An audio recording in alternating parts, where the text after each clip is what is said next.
Good morning बच्चों। मैं BL Agarwal आज आपको इस लेक्चर में subject financial management chapter cost of capital topic weighted average cost of capital का एक प्रॉब्लम सोल्व करके समझाने का कोशिश करूंगा। उम्मीद करूंगा आपको 100% समझ में आ जाएगा। ठीक है, ये रख दिया आपके सामने एक प्रॉब्लम। कोई हिमालय लिमिटेड है, उसका capital structure and after tax cost नीचे यहाँ पे दे रहा है। कैपिटल स्ट्रक्चर में देखिए, पहले preference share capital, equity capital, retained earning, डेब्ट।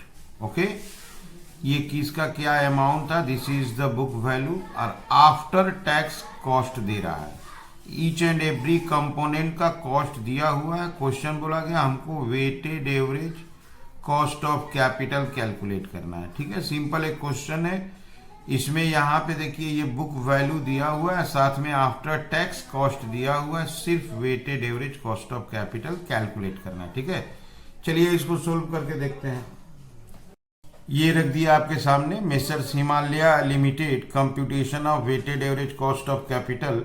सबसे पहले यहाँ पर कैपिटल स्ट्रक्चर कहाँ कहाँ से पैसा आया वो लिखना है, उसका अमाउंट लिखना है, उस अमाउंट को प्रपोर्शन में कन्वर्ट करेंगे। आफ्टर टैक्स कॉस्ट दिया है, फिर इंटू करेंगे, WACC आएगा। हम इसको अरेंज कर देते हैं। हम सबसे पहले लेते हैं इक्विटी शेयर कैपिटल। सबसे पहले इक्विटी शेयर कैपिटल को लेते हैं।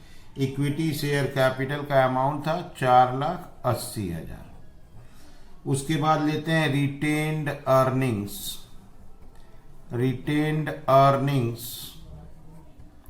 रिटेन्ड अर्निंग्स था आपका 1,80,000। अब लाते हैं प्रीफरेंस शेयर कैपिटल। इसको आप अरेंज अपने सुविधा से कर सकते हो। प्रीफरेंस शेयर कैपिटल लाते हैं 2,40,000। और एक नाम है डेप्ट। डेप्ट दे रहा है 3 लाख रुपीज। ओके, तो पहले ले लिए इक्विटी कैपिटल, उसके बाद लिए retained earning, preference capital, and last में ले लिए डेप्ट। अब इसको हम लोग प्लस कर देंगे। ओके, इसको प्लस किए, रिजल्ट आ गया आपका 12 लाख। ठीक है, ये हो गया 12 लाख।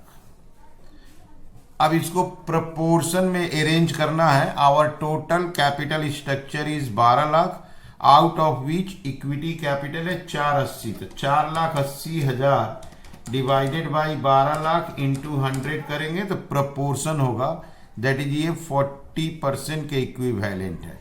ये आपका 15% के इक्विवेलेंट है। ये आपका 20 है। कैसे, individual item divided by total into 100। ये आपका 25% के इक्विवेलेंट है।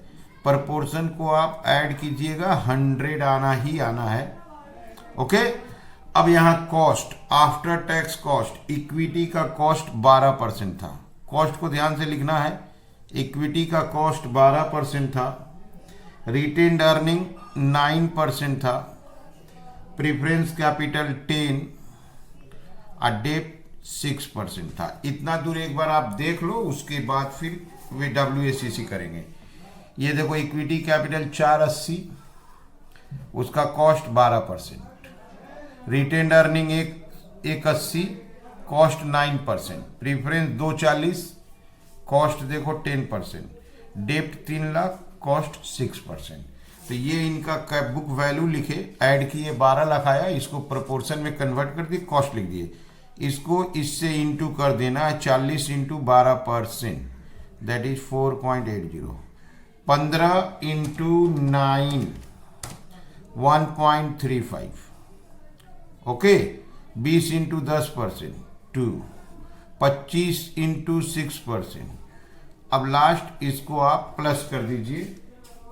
क्लियर, इसको प्लस करते हैं। 4.8 प्लस 1.35 प्लस 2 प्लस 1.5 9.65। ये हो गया हम लोग का WACC। कैसे आया, प्रपोर्शन, अब कॉस्ट को इंटू करके लिखे, प्लस कर दिए, WACC आ गया। ओके, यहां आंसर लिख देते हैं, therefore weighted average cost of capital, इसको हम लोग के ओ से डिनोट करते हैं 9.65%। क्लियर है? तो आप एक बार फिर से देख लो कैसे सोल्व हुआ है। सबसे पहले source of fund, source of capital या कैपिटल स्ट्रक्चर को अरेंज कर लीजिए, उनका बुक वैल्यू लीजिए, बुक वैल्यू को ऐड कर दीजिए। Individual item divided by total into 100, that is proportion तैयार करना होगा। टोटल कैपिटल 12 लाख है, उसमें इक्विटी कैपिटल 480 है, तो वो कितना के इक्विवेलेंट है। ओके, ऐसे करके इसको अरेंज कर दिए। आफ्टर टैक्स कॉस्ट दिया हुआ था उसको लिख दिए, इससे इंटू करके वेटेड एवरेज लिखे, प्लस कर दिए, आंसर आ गया 9.65। ठीक है, उम्मीद करते हैं आपको जरूर समझ में आया होगा। Okay, thank you, bye.